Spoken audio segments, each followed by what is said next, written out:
Yaşam filoloqlar, biz bugün tərtibə sənədinə yeni əlavə olunmuş Koroğlu dastanının Alı kişi qoluna nəzər salacağıq. Demək, qolu sizlə bərabər oxuyaq. Oxuya-oxuya da qeydlərimizi aparaq, əlavə qeydlər götürək, nədən sual gələ bilər və bundan sonra da qısa bir müddət sonra da bu qolla bağlı suallar paylaşacağam və həmin sualların da izahına baxarıq orada. Deməli, bu video sizə nə cəhətdən faydalı ola bilər? Birinci bunu deyim, ondan sonra keçəcək əsərin özünə. Heç baxmaya elə yolla gedə-gedə hər hansısa bir iş görə dinləyə bilərsiniz. Bu da faydalı olacaq, çünki mən əsəri sizlə birlikdə oxuyacağam. Deməli, Koroğlu dastanının Alı kişi qolu birinci qol. Deməli, bu qol bizə əhvalatı izah eləyir. Niyə bunun adı Rövşəndən çevrilib Koroğlu? Qırat, Durat hardan gəlmişdi? Misri qılınc hardan gəlmişdi? Koroğlunun nərəsi necə oldu, yarandı? Necə Koroğlu şair oldu? Bu sualların cavabları hamısı bu qolun içərisindədir. Deməli, başlayaq. Birinci, deyir, Alı kişi neçə illər Həsən xana ilxi otarıb ömrünü gününü onun qapısında çürüdüb saqqalını ağartmışdı. Deməli, bu Alı kişi kimdir? Alı kişi Həsən xanın ilxısıdır və neçə illərdir onun qapısındadır, saqqalını burada ağardıb. Yəni, zaman vaxtı gəlib, daha qocalıb burada. O, hər gün səhərdən yeri ağaranda ilxini haylayarmış, bütün günü ortada, bütün gün otararmış, gecədən bir pas keçəndən sonra, yəni gecədən biraz keçəndən sonra xalxala qaytararmış ilxini. Tay dağlarda, daşlarda, köşkənlərdə Alı kişinin ayağı dəyməmiş bir yer yox idi. Yəni, bu hər yeri, bu kişi oradakı hər yeri nə edirmiş? Tanıyırmış. Yenə də bir gün Alı kişi ilxini sürüb dərya qırağına aparmışdı. Deməli, hadisələrin başlandığı yer, dərya qırağı. Atlar dəryanın qırağında otlaqda oturuyurdular. Alı kişi özü də bir tərəfdə daşa söykənib oturmuşdu. Qoca ilxıçı bir də baxdı ki, budur, dəryadan 2 at çıxdı. Alı kişi dərya atı olmağını eşitmişdi, amma bu günə qədər görməmiş olur. Bax, desə ki, bu günə qədər nə vaxtsa dərya atı görməyib Alı kişi bu günə qədər dərya atı. İlk dəfədir görür. Atlar yavaş-yavaş gəlib ilxiyə qarışdılar. 2 madyana yaxınlaşdılar. Sonra qayıdıb dəryaya girdilər. Deməli, 2 madyana yaxınlaşdı. Ondan sonra qayıtdılar, girdilər dəryaya. Alı kişi nə qədər ilxıçılıq eləmişdi, amma belə şey bu günə qədər görməyibmiş. Tez qalxıb madyanları manşırladı. Manşırlamaq yəni işarələmək. Bildi ki, bu dərya atlara yaxınlaşan madyanlar hansılardır? Onları işarələdi. Yəni, üstünə mi işarə qoydu, yoxsa gözünlə mi seçdi, tanıyır da onsuz da atları. Hər nəsə bir yolla bunları işarələyib. Amma bu barədə heç kəsə bir söz demədi. Bax, desə ki, Alı kişi dəryadan atların çıxmağı və gəlib madyanlara yaxınlaşmağı ilə bağlı qaçdı Həsən xana danışdı, oğlu Rövşənə danışdı, mənim yoldaşına danışdı. Belə bir şey yoxdur. Heç kimə bir söz deməyib. Bu işin üstündən bir neçə vaxt keçdi. Alı kişi ayları, günləri sayıb, madyanları gözdən kənara qoymurdu. Deməli, Alı kişi nə edirmiş? Bunları izləyirmiş. Bəli, elə ki, vədə tamam oldu, Alı kişi madyanların yanından əl çəkmədi. Çünki bu madyanlar dünyaya o dəryadan çıxan atlardan yeni at gətirməli idi. Ta o qədər gözlədi ki, axırda madyanlar doğdu. Alı kişi tamam kamal 2 il dayları bəslədi. Deməli, bu madyanlardan doğulan, o dəryadan çıxan atlardan olan, madyanlardan doğulan 2 dayı, atın balasına day deyirlər ki, onu tamam kamal 2 il bəsləyib bu Alı kişi. Tay az qalırdı ki, gözünün yağını onlara yedirtsin. O da yaxşı baxırmış bunlara. Bəli, dayılar böyüyüb 2 yaşlar oldular, 2 yaşlar oldu. Bir gün Həsən xanın evinə bir paşa dostu qonaq gəlmişdi. Bu da Hasan Paşa idi. Sonraki qollarda biz bu məlumatı əldə edirik ki, gələn Hasan Paşa idi. Bax, Həsən xan. Bu ənə yazılır, amma o gələn qonaq dava eləməyi Minbir Fəndin bilirdi o. Kim idi o? O Hasan Paşa idi. Qorxusundan qalanın bürcünə dırmaşmışdı. Xatırlayırsınızsa, Hərbən qıratı qaçırması qolunda o var. Deməli, Həsən xan dostu paşanı çox yaxşı qonaq elədi. Paşa söhbət arasında dedi: Həsən xan, eşitmişəm, sənin qəşəng cins atların var. Gərək ilxindən mənə 2 ayğırlıq at verəsən. Bu ondan at istəyir. Həsən xan təklif eləmir ki, sən at verim. Paşa deyir ki, mənə at ver. Həsən xan o saat baş üstə deyib, Alı kişinin yanına çağırıb tapşırdı. Sabah İlxını çölə aparma. Bax bu deyir aparma İlxını çölə. Paşa üçün 2 ayğırlıq at tutturacam. Deməli bu 2 ayğırlıq at tutturmaq üçün İlxını çölə aparmamağı tapşırır Alı kişi. Həsən xan bu söz deyən kimi Alı kişinin yadına daylar düşür. Həmin o dəryadan çıxan atlardan olan daylar. O xanın başını uca eləmək üçün səhər tezdən durdu, dayları tutub xalxala bağladı, İlxını çölə ötürdü. Deməli Alı kişi burada əmrə tabe olmur bir yerə baxanda da. Amma səbəbi var idi. Bu qapısında qulluq elədiyi Həsən xanın qonağının yanında məhcub olmağını istəmirdi. Əksinə başının ucu olmağını istəyirdi. Ona görə də nə edir? İlxını buraxır, dayıları saxlayır ki, bu dayıları versin ona. Bu kişi bilir, neçə ildir bu işlə məşğuldur və təcrübəsində dayanaraq bilir ki, bu dayılar yaxşı at olacaq. Biraz sonra Həsən xan Paşa da yanında xalxala gəldi. Yəni bu atların olduğu yerə gəldi. Paşa baxdı ki, xalxalda 2 uzun orta, arıq, çöpüklü day bağlanıb. Bildi ki, bu dayıları ona vermək istəyirlər. Gülüb dedi: "Həsən xan, mənə demişdilər ki, sənin yaxşı cins ayğırlıq atların var. Bunlar nədir? İş belə ələncə-ələncəyə qalsa, bunlardan mənim özümdə çoxdur." Deyir, paşanın sözü Həsən xana ox kimi dəydi. Üzünü Alı kişiyə tutub dedi: "Axmaq qoca, mən sənə deməmişdim at tutturacam. İlxını saxla. Niyə saxlamayıbsan?" Alı kişi dedi: "Xan sağ olsun, mən qoca ilxıçıyam. Sən bu dayların beləliyinə baxma. Əgər başının ucu olmağını istəyirsənsə, paşaya bunları ver." Deməli, bu qapısında qulluq elədiyi ağaya sadiqliyini nümayiş etdirir. Neyniyir? Sadiqliyini nümayiş etdirir. Bax, danışa-danışa təhlilini çıxardırıq buradan. Çox da çətin bir şey deyil yəni. Bu elə bunlar paşaya. Alı kişinin yekə-yekə danışmağından Həsən xan daha da qəzəblənir, qışqırıb deyir: "Mənim ilxımda aləmdə söylənən diz atlar var. Bu ələncələri qonağa göstərib məni xəcalət eləməkdə sənin məqsədin nədir?" Deməli, Həsən xan hələ də əsəbidir, hələ də nervlidir, hələ də inanmır, bu kişinin təcrübəsinə arxalanmır. Deyir ki, bəs sən məni biabır elədin. Hələ də bu sözü belə deyim, Həsən xan Alı kişiyə deyir. Deməli, ələncə sözü var burada. Bu ələncə sözü nədir? Deməli, bu ələncə sözü bir quru sümük mənasındadır. Yəni arıq, cılız atlara, ölüvay atlara deyirlər. Alı kişi yenə özünü müdafiə edir, yenə paşaya sadiqliyini bəyan edir. Deyir ki, mən istəyirəm ki, mənim məqsədim sənin başını uca eləməkdir bu paşanın yanında. Sənin ilxında bunlardan yaxşı at yoxdur. Bütün dünyanı gəzsən, yenə də belə tapa bilməzsən. Həsən xan yenə qəzəblənir, bilmirəm. Bir saata qədər yerdə də olsa, göydə də olsa gərək paşaya layiq, mənim adıma layiq 2 at ayğırlıq seçəsən. Özüm seçim demir, sən seçəsən Alı kişi. Bu saat get seç, gətir. Yəni gətir olmalıdır, gətir yazıblar da, yəni tələffüzlə yazıblar. O dövrün tələffüzü ilə, ləhcə ilə yazıblar. Alı kişi dedi: "Xan, onda izin ver, paşa üçün ayğır seçməyə başqa adam getsin. Bu öz peşəsinə xəyanət eləmək istəmir. Çünki bu bilir ki, bunlardan yaxşı at yoxdur və bundan yaxşı at seçə bilməyəcək. Yalan danışmaq istəmir. İlxıda bu daylardan yaxşı at yoxdur. Mən özüm başa düşə-düşə yaxşı atı qoyub pis at seçə bilmərəm" deyir. Bu mənim adıma layiq olmaz deyir. Alı kişi belə bir məlumat verir Hasan Paşaya. Bu söz xanı cin atına mindirdi. Üzr istəyirəm. Cəllad çağırıb əmr elədi ki, Alı kişinin boynu vursun. Deməli, birinci Alı kişinin boynu vurdurmaq istəyir. Birbaşa ağlına bunun gözlərini çıxartmaq gəlmir. Aha, paşa da qəzəblənmişdi. Deməli, bu paşa da qəzəblənmiş. Alı kişinin axır sözü onu dəli eləmişdi. Burada dəlil eləmişdi, yazıb, dəli eləmişdi. Odur ki, dedi: "Hasan xan, mən görürəm sənin bu ixtın bu dayılara çox qiymət verir. Yəqin ki, elə o haqlıdır."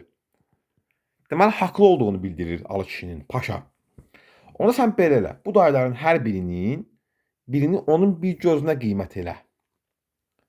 Yəni gözünə bir dayına görə bir gözünü, digər dayıya görə bir gözünü çıxart. Kor elə. Paşanın sözü Həsən xanın xoşuna gəldi. Bu qəddar, zalım, qançan bir adamdır. Bu söz bunun xoşuna gəlib. Əmr etdi. Cəllad Alı kişinin gözlərini çıxartdı. Alı kişi nə dindi, nə səsini çıxartdı. Bir dəfə də uf da eləmədi. Yəni desək ki, ağlayıb, zarıyıb, nə bilim özünü öldürüb. Elə şey qətiyyən yoxdur. Elə ki, Cəllad kişini qurtardı. Alı kişi ayağa qalxıb dedi: "Həsən xan, insan üçün dünyada naz-nemətdən şirin şey gözdür. Sən məni ondan binəsib elədin, gözümü çıxartdın. Mən sənin qapında canımı çürütdüm. İlan kimi qabıq qoydum, saç-saqqal ağartdım. Amma sən bunların heç birini bilmədin, qədir-qiymət vermədin. Bir paşanın xatırına məni kor elədin. İndi heç olmasa bu iki çöpüklü dayıları mənə ver." Deməli, Alı kişi yenə də düşünür bu dayıları, gələcəyini düşünür. Dayılara yaxşı olduğu fikrindən hələ daşınmır. Heç daşınmayacaq ümumiyyətlə. Yəni desək ki, gözləri çıxardılandan sonra Alı kişi dayıların yaxşı olduğu fikrini qəbul etmədi, neynədi?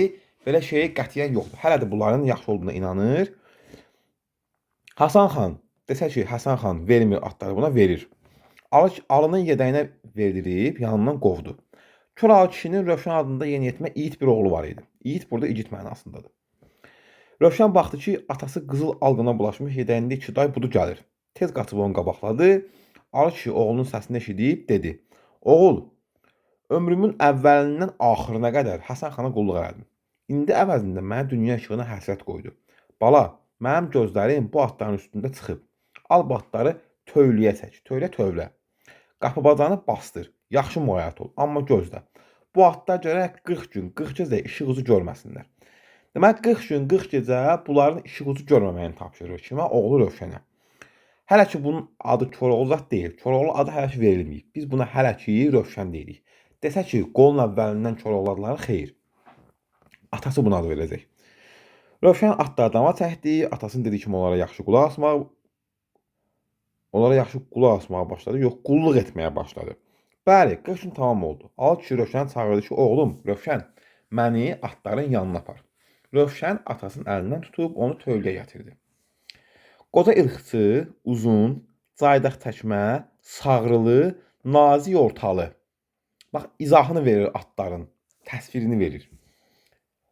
Dürat necə idi? Uzun, caydaq təkmə, sağrılı, nazik ortalı. Əli ilə üzünü, gözünü, yalını, sağrısını tumarladı. Deməli, bu sağrı nə mənaya gəlir? Atların sağrısı olur da, düzdürmü? Deməli, bu sağrı hansı mənaya gəlir? Məsələn, deyir ki, heyvanın beli ilə quyruğu arasındakı dolğun yuvarlaq tərəf. Buna deyirlər sağrı. Deməli, bu Duratın tərifi idi. Qırat necə idi? İri başlı, dolu gözlü, qara birçəkli. Uzun boyunlu, tökmə döşlü, yoğun, enli sarğılı Qırata yaxınlaşdı. Duratın ayrı quruluşları var, bədən quruluşları fərqlidir. Qırat fınxırıb iki dal ayaqları üstə göyə qalxdı. Ağzını açıb alıya yönəlmək istədi. Qoca alı atın üstünə qışqırdı. At səsindən onu tanıyıb sakit oldu. Alı Qıratın da başını, üzünü, yalını, belini, sağrısını tumarladı. Amma bunun sağrısında balaca bir batıq olduğunu hiss elədi. Dedi ki, oğul Rövşən, bax gör. Qıratın üstündə işıq düşən yer yoxdur ki. Rövşən baxdı, gördü ki, pərdən arasından bir iynə boyda deşik var. Deməli, kişi toxunan kimi bilir ki, bura işıq düşüb. Demişdi axı, 40 gün qaranlıq olsun. Gün işıq üzü görməsinlər. Deməli, iynə boyda deşikdən də bir kələn soyuq gələr. Burada deyir ki, iynə boyda deşikdən bir kələn soyuq gələr. Tez o deşiyi bağla. Rövşən deşiyi örtür, atlara biraz da yaxşı muayət olmağa başlayır. Bir gün atası Rövşəndən soruşur, oğul, atlar necədir? Necə yeyirlər? Rövşən dedi, ata, Qırat dəyirman kimi yeyir. Arpa saman yetirmək olmur. Qırat da yaxşıdır, amma Qıratdan az yeyir. Özü də dincdir, amma Qırat durub dincəlmir. Qızmış nər kimi oyur oynayır. Qoca ilxıçı gecə oğlu ilə bərabər toylaya getdi. Tövləyə yəni. Dedi, atlar yoxa dedi. Rövşən oğul, atlar daha böyüyüb. Minmək həddini çatıblar. İndi atları bir-bir bəlkə boşa salıb sınaqdan çıxartmaq lazımdır. Deməli, burada bunun atları sınaqdan keçdiyi 3 yer var. Şumluğa salır. İndi onu oxuyacağıq biz. Atları şumluğa salır. Sonra atları qara tikan daşlığa salır. Bir də ki, atları daşlığa salır. İndi bunları niyə eləyir? Bu üçünün izahını biz irəlidə, cavabını irəlidə biləcəyik. Harda? Təbii ki, onu oxuyanda biləcəyik. Deyəndə biləcəyik. Aha, deməli Rövşən atasının öyrətdiyi kimi, burada deyir. O yerini oxumadıq bir dəqiqə. Deyir sınaqdan çıxartmaq lazımdır. Əzəl. Yəni əvvəl qıratı, sonra düratı min. Birinci qırat minilir, sonra dürat minilir. Təzəcə sulanmış şumda səyirt. Şum o torpaqda, şumlanmış torpaqda, amma yeni sulanmış. Yəni palçıq olur da ora. Birinci orada səyirdir. Sonra qara tikanlığa sür, sonra da sıldırım daşlığa çap. Rövşən də atasının öyrətdiyi kimi birinci qıratı minir, şumla səyirdir. Sonra ilxıçın yanına qayıdır, yəni atasının yanına qayıdır. Qoca ilxıçı qıratın burnunu tutur, at öskürmür. Sonra ürəyinə qulaq asır, baxır ki, ürəyi heç tövüşmür. Sonra dırnaqlarını yoxlayır, bir qırıq belə palçıq tapmır. Demək, qırat bütün sınaqlardan alnının ağı ilə, yəni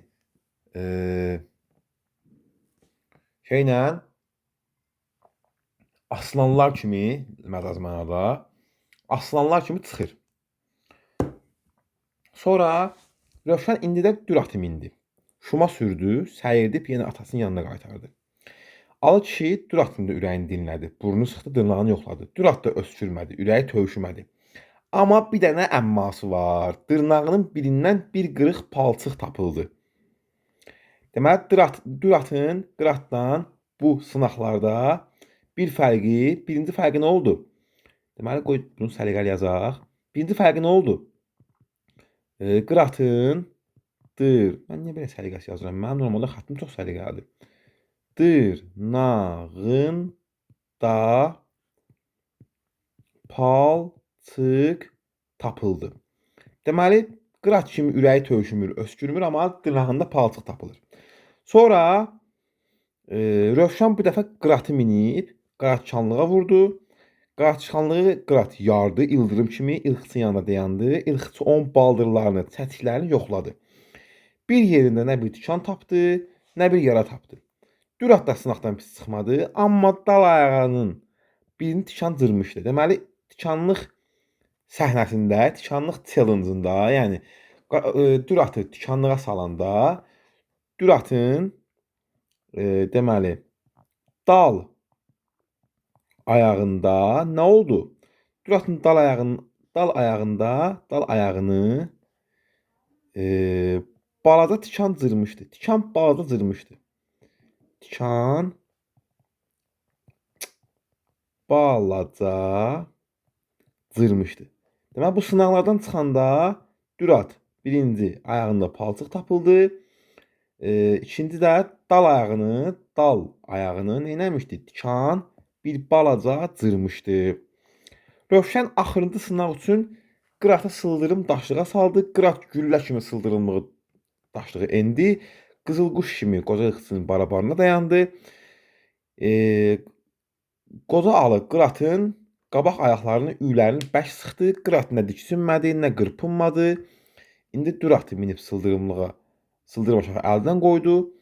Dürat çətiklərini daşlara çırpa-çırpa sıldırımı endi. Qoca alı nə deyir? Oğul Rövşən, qırat sınaqdan çox yaxşı çıxdı. Düşündüyüm kimi dürat da yaxşı çıxdı, əmək itirmədi, amma qırata tay ola bilməz. Demək, qırat birinci yerə çıxdı da, belə deyək, öz lor dilində. Qıratın tay bərabəri çarx altında, yəni dünyada tapılmaz. Həmişə qorxulu səfərlərə, düşmən üstünə qəflə sındırmağa, qalalar almağa, qıratı minərsən. Qırat səni çox darlardan, çox ölümlərdən qurtarar. Qıratın qədrini yaxşı bil, onu canından əziz saxla. Deməli, bu qıratı Koroğlunun çox sevməyin səbəbi atasının tövsiyəsi idi də, atasının vəsiyyəti idi. Amma atası neynədi? Koroğluya Rövşənə qıratı möhkəm saxlamağa, yaxşı saxlamağa tövsiyə edir. Demirlər, düratı gözdən qoy, amma qıratda yaxşı saxla. Aha, oğul atlar böyüdü, sınaqdan çıxdı. İndi Həsən xandan intiqam almaq vaxtı çatıbdı. Tək atları yəhərlə. Gedib Həsən xandan haqq hesabımız çəkək. Deməli, atlar sınaqdan çıxan kimi Ağa kişi intiqam haqqında düşündü. Deməli, plan qururmuş əvvəldən ki, intiqam alsın. Sadəcə atların hazır olmağını gözləyirmiş. Aha, indi burada bir başqa məlumat əldə edirik. Misri qılıncın əmələ gəlmə yeri. Misri qılınc necə əmələ gəlib?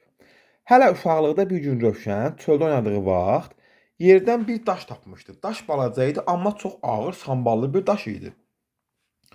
Daş ışır ışır ışıldayırdı, parıl parıl parıldayırdı. Rövşən daşı yerdən götürüb örüşdə otlayan bir buzova atdı.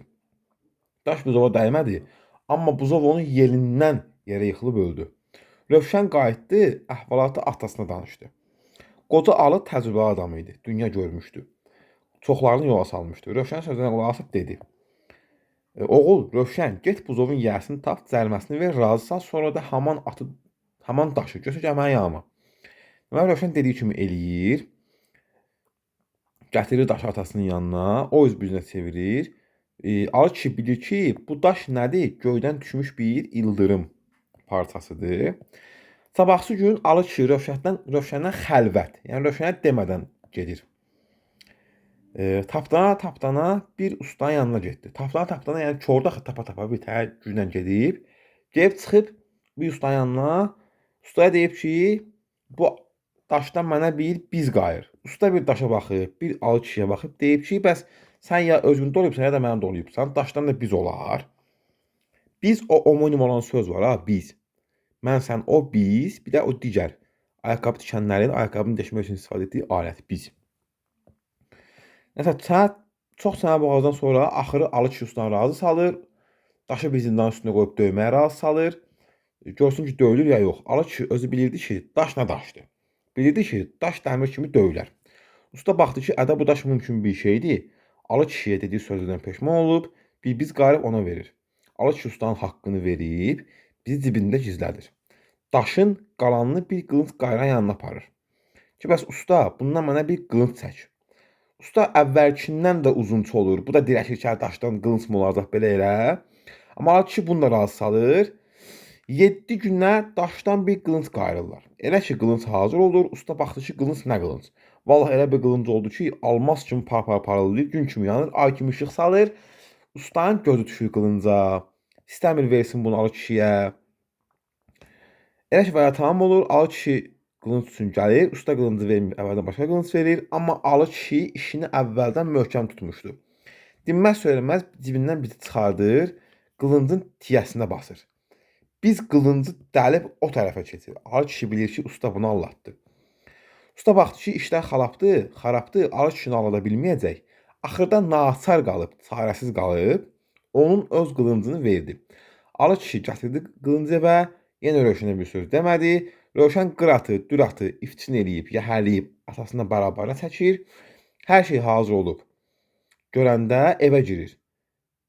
Alı kişi görür hər şey hazırdır ki, getmək vaxtıdır və evə girir, qılıncı götürür, gətirir, oğlu Rövşənə verir. Deyir, bala, bu qılıncı belinə bağla. Bu qılınc özgə qılınclara bənzəməz. Adi qılınc deyil. Bu qılınca ildırım qılıncı deyirlər. Bu elə qılıncdır ki, qabağında bir şey dayanmaz. Hər nəyə vursan tökər, kəsər. Bu qılınc ilə sən xanlara, bəylərə, paşalara qanunduracaqsan. Bu qılınc müxənnəslər, namətlər, qarı düşmanlar sənin əlindən bu qılınca görə dad çəkəcəklər. Bu qılınc ilə sən qalalar sındıracaqsan, qəflələr kavana dağıdacaqsan. Ancaq bunun ildırım qılınc olduğunu heç kəsə bildirmə. Bundan sonra bunun adına misri qılınc deyərsən.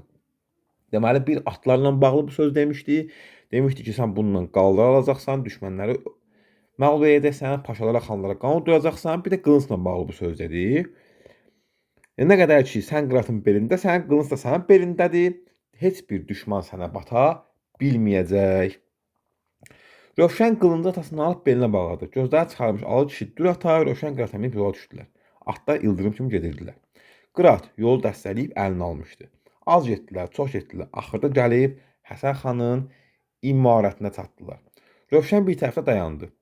Qoca Alı kişi düratı imarətin qabağına sürüb Həsən xanı çağırdı. Həsən xan çıxıb Alı kişinin yalmanına əl çatmayan uzun yallı bir atın üstündə görür.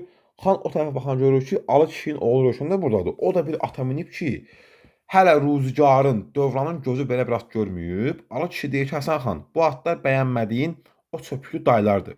Sən bunların üstündə mənim gözümü çıxartdın. Bax, gör indi necə at olublar. Mən sənə yaxşılıq eləmək istədim, sən anlamadın. Yaxşılığımın əvəzində mənə dünya şunu əsəb qoydun. İndi səndən qisasımı almağa gəlmişəm. Əlindən gələni əsirgəsən, kişi deyilsən.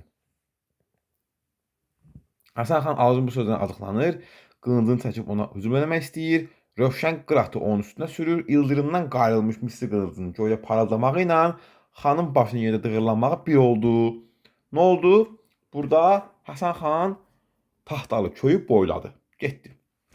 Səs-küy qopdu, qoşun yeridir, Rövşən özünü qoşuna vurdu. Bir yandan qırat, bir yandan dürat, bir yandan da Rövşən misli qılıncla, deməli qırat, dürat, Rövşən misli qılınc.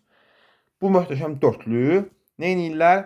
Qoşunun əvvəlində dəstəsini əldən ayaqdan saldılar. Qoşunun amma dalı kəsilmir də, bu xandır, bunun qoşunu çoxdur axı. Dəstənin dalından gəlirdi. Qarışqanın sayı var idi, qoşunun sayı yox idi. Alı kişi bunu başa düşdü, görmədi. Və desək ki, Alı kişi bunu gördü, səhvdir. Görmür axı. Başa düşdü və dedi. Nə deyir? Deyir, oğul, bu qədər qoşuna sən tək cavab verə bilməzsən. Axırda ya öldürərlər, ya tutarlar. Sür, qaçaq. Yəni bu mərdanə qaçmaqdır da, qorxub qaçmaq deyil əslində. Deməli, Rövşən əvvəlcə atasının sözünə baxmır. Desə ki, atası deyən kimi çıxır, yox. Əvvəlcə baxmır. Yenə də özünü qoşuna vurur. Başlar kəsir, qollar qırır, mərdanə dava eləyir. Amma atasının tutulmağından qorxaraq əl çəkir. Desə ki, Rövşəni burada basırlar, məğlub eləyirlər, yenməyə çalışırlar, əl qolunu bağlayırlar, yaralayırlar, səhvdir. Rövşən niyə davadan vaz keçir? Atasının tutulmağından qorxur. Atları sürüb çölə üz qoyurdular. Qoşun da bu aradan əl çəkmir, onların dalınca gəlir. Bir xeyli getmişdilər ki, Rövşən qıratın başını çəkdi. Geri baxan gördü ki, bir dəstə kəhər atlı ildırım kimi budur, dallarına da gəlir. Dedi, ata, bir dəstə kəhər atlı yetir ha yetirdədir. Ata dedi, oğul Rövşən, ağızlarını sulanmış şumluğa sal. Bayaq burada yuxarıda nə var idi? Deməli, atları bir dəfə şumluğa saldılar. Düzdürmü? Bax, indi şumluğa salmaqların məqsədi, qaraçanlığa salmaqların məqsədi, daşlığa salmaqlarının məqsədi. Bu məqsədlər nə idi? Bu məqsədlər o idi ki, belə məqamda atlar bunları vəziyyətdən çıxartsınlar. Deməli, Rövşən atları şuma saldı. Kəhər atların hər biri şumdan çıxa bilməyib batıb qaldılar. Deməli, bunların atları Qıratla Dürat bundan əvvəlki sınaqdan çox yaxşı çıxmışdılar. Şumluqdan çıxmışdılar. Amma o birisi atlar, bu atlar kimi atlar deyildi axı. Bunlar çıxa bilmədilər şumluqdan. Nə oldu? Avtomatik olaraq onlar batdılar, qaldılar şumluqda. Bunlar birinci kəhər atlı dəstəsini itirdilər. Onları atlatdılar, belə deyim. Qırat və Dürat ildırım kimi şumdan çıxıb yola düşdülər. Biraz getmişdilər ki, yenə Rövşən Qıratın yüyənini çəkib dönüb geri baxdı. Gördü bu dəfə də bir dəstə qara atlı budur, elə gəlirlər ley kimi. Dedi, ata, bir dəstə qara atlı yetir ha yetirdi. Qoca Alı dedi, bala, ağızlarını qaraçanlığa sal. Rövşən atları qaraçanlığa sürdü. Qara atlılar da özlərini çanlığa vurdular, amma atlarının baldırları qana boyandı. Amma bunların atları, yəni Qıratla Dürat çıxdılar buradan. Sonra yenə dallarınca atlı gəlirdi. Ata, budur yenə bir dəstə ağ atlı gəlir. Deməli, birinci kəhər at gəlir. İkinci qara atlı gəlir. Bunların arxasında gələn atların sıralaması. 1. Kəhər at. 2. Qara at. 3. Ağ at. Deməli, 3 cür at gəlir. Kəhər, qara, ağ. Bu dəfə də atası deyir ki, qorxma bala, ağızlarını daşlığa sal. Deməli, bunların atları məşq elətdirdikləri yerlərdə kəhər atlar, qara atlar, ağ atlar, düşmənin atları, bunların damlayan atlar oradan çıxa bilmirlər. Amma bunların atları çıxırlar. Deməli, bunlar gözdən itdilər, bu döyüşdən bunlar sağ çıxdılar. Kəhər atları şumluqda, qara atları qaratikanlıqda, ağ atları harda? daşlıqda itirdilər. Ata-oğul axşama qədər yol gedib, axşam bir çayın qırağında çatdılar. Alı kişi buranın necə yer olduğunu oğlundan xəbər aldı. Rövşən dedi: "Ata, bura ağaclıq, otluq bir yerdir. Ortadan da bir çay axır." Qoca arı dedi: "Oğul, burada yurt salmaq olmaz. İlxının malqaranın əlindən dincələ bilmərik. Bir də ki, xanlar, paşalar xəbər tutar, bizə namərdlik eləyər." Ata-oğul o gecə çay qırağında qaldılar, sabah açıldı, yenə qalxıb yola düşdülər. Az getdilər, çox getdilər, axşam bir düzəngaha çatdılar. Alı kişi oranın necə yer olduğunu soruşdu. Rövşən dedi ki, ucu-bucağı görünməyən bir düzəngahdır. Alı kişi dedi ki, burada da qalmaq olmaz. Orada atlanan burada düşər. Karvanların ayaqları altında qalarıq. Bu gecəni də burada gecələyib gecələdilər. Sabah yenə yola düşdülər, getdilər. Getdilər, uca bir dağın belinə çatdılar. Qoca alı dedi: "Rövşən, bu necə yerdir?" Rövşən dedi: "Ata, hər tərəf sıldırım qayalıq, çənli, tiskinli bir dağ belidir." Alı kişi soruşdu: "Oğul, bax gör, bu bel ki deyirsən, bunun hər tərəfində bir uca təpə var ya yoxdur?" Rövşən dedi: "Ata, var. Biri sağında, biri solunda. Özü də başları qarlıdır." Alı dedi: "Oğul, axtardığım yer buradır. Mən buranı çox yaxşı tanıyıram. Cavan yaşlarımda burada at oynatmışam. Çox ceyranlara ox atmışam. Çox düyürlər ovlamışam." Deməli, Alı kişinin cavanlığında ov etdiyi ilə bağlı məlumat verilir burada. Köhnə oylağımdır. Mən buranın hər daşına bələdəm. Bura Çənlibel deyirlər. Deməli, Koroğlun Koroğlu eləyən ünsürlər var.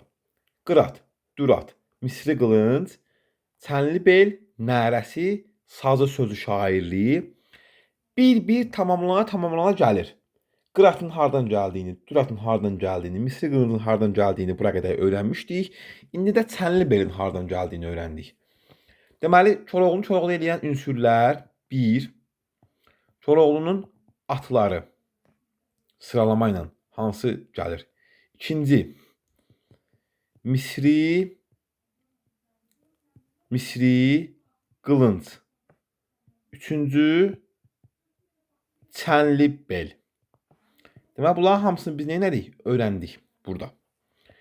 Deməli, əsl yurt salmalı yer bu Çənlibeldir. İndi özümüz olmağa bir olacaq. Atları saxlamağa bir tövlətik. 2 yer tikib, bir atlara, bir özlərinə. Rövşən atları belə bir tövlə tikir. Ata-oğul yurt salırlar, burada yaşamağa başlayırlar. Gündən bir gündə Alı kişi Rövşəni çağırıb deyir: "Oğul, buradakı dağların birində bir cüt bulaq var. Adına Qoşabulaq deyərlər.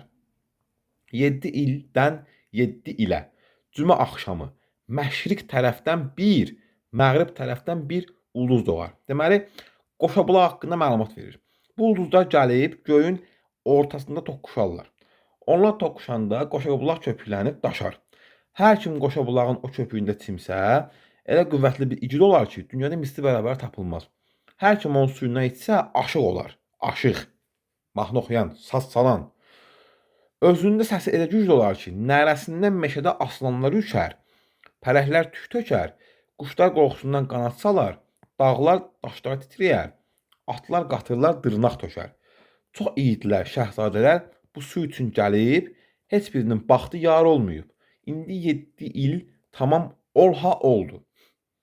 Babayaqdan maraq sözü eşidilir ya, yetir ha yetir, olha ol.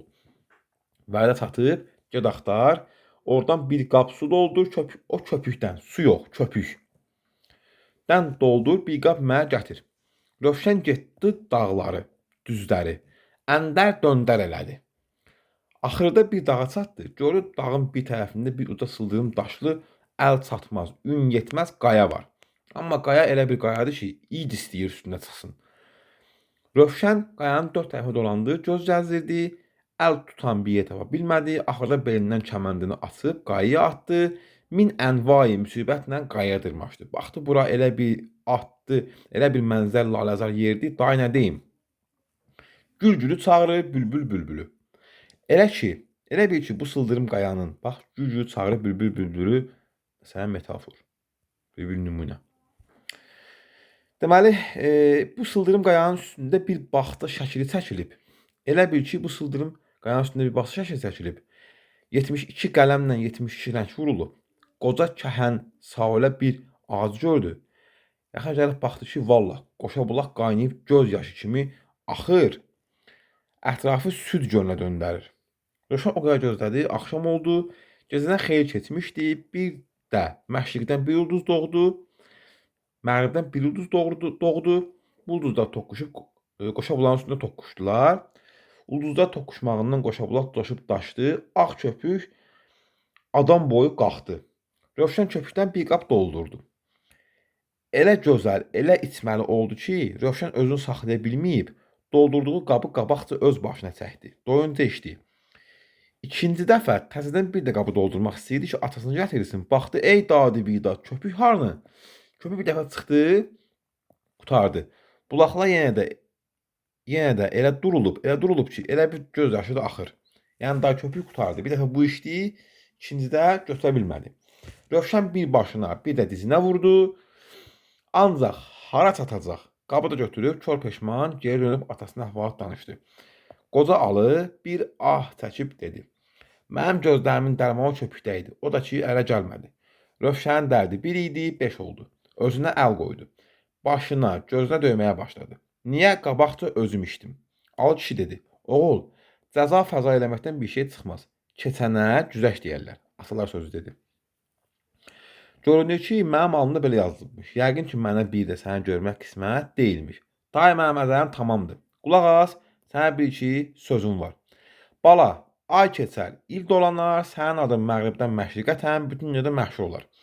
O köpüyü ki sən içdin, ondan sənin qollarına qüvvət, özünə də şairlik verildi. Deməli, bir də sənin səsindən, nərənə elə böyük qüvvət gələcək ki, İsrafilin suru nədir? Qiyamət günü İsrafil adlı mələk sur çalacaq. Sur bir alətdir, oradan bir səs çıxacaq ki, deyir, ana balasını tanımayacaq. Yəni, qiyamət günü səslənəcək bir səsdir sur. Çox vahməli bir səsdir. Bu da deyir ki, mübaliğə var, burada mübaliğə var. Nə deyir? Deyir ki, sənin səsin İsrafilin surunun ötəcək. Deyir, milçək vızıltısı olacaq. Milçək vızıltısına, hətta buna biz deyəcək litotadır bu. İsrafilin surunu kisiltdi, litota. Bəylər, xanlar, paşalar sənin qorxundan tüh tökəcək. Quşlar qanat çalacaq. Deməli, bayaq biz burada sıralama yazmışdıq. Deməli, atlar, misri qılınc, çənli bel, bir də ki, dördüncü, şairlik, nərə. Uzun sözün qısası, bunu bir dənə ümumiləşdirək, səs. Koroğluya bir də səs verildi. Şairlik və səs verildi. Dördüncü də bunlar verildi. Necə ki, misri qılınc sənin belində, sən də qıratın belindəsən, özü də bu çənli beldəsən, sənə heç kəs dov gələ bilməz, yəni sənə heç kim üstələyə bilməz. Ancaq bu həndəvərdə manşur bir qaçaq var. Adına Dərəsən deyərlər. Özünü bircə ondan gözlə, get sənin adını Koroğlu qoydum. Koroğluya ad ən sonda qoyuldu, ləqəb. Qoca alı kişi Vəli varisini eləyib, ömrünü öz oğluna bağışladı. Koroğlu atasının qoşabulağın yanında dəfn eləyib, o gündən Çənlibeldə yurt saldı. Və bununla da bizim əsərimiz burada yekunlaşdı. Deməli, əsərlə bağlı, bu qolla bağlı bizim cavabımız olacaq, bizim suallarımız olacaq. Sınaq hazırlayacağım, orada suallar verəcəm. Siz kanala abunə olub, videonu bəyənib, izləmədə qalın. Əlavə olunmuş digər əsərlərlə də bağlı izahlarımız olacaq. Belə, bu izahın başdan yana belə aparmağımın səbəbi sizə biraz türkün məsələ kolaylıq sağlamaqdır ki, yəni, qoyub qabağını oxumağa vaxtın yoxdursa, iş görə, yol gedə, dinləyib, belə də öyrənmək olar əsəri. Yəni, bu iki tərəfli xeyirli ola bilər deyə düşündüm və bu zəhməti sizin üçün çəkdim, sizə də qiymətləndirmək düşür. Ümid edirəm, hər kəs üçün uğurlu olar, faydalı olar. Sağ olun, gələn görüşlərədək.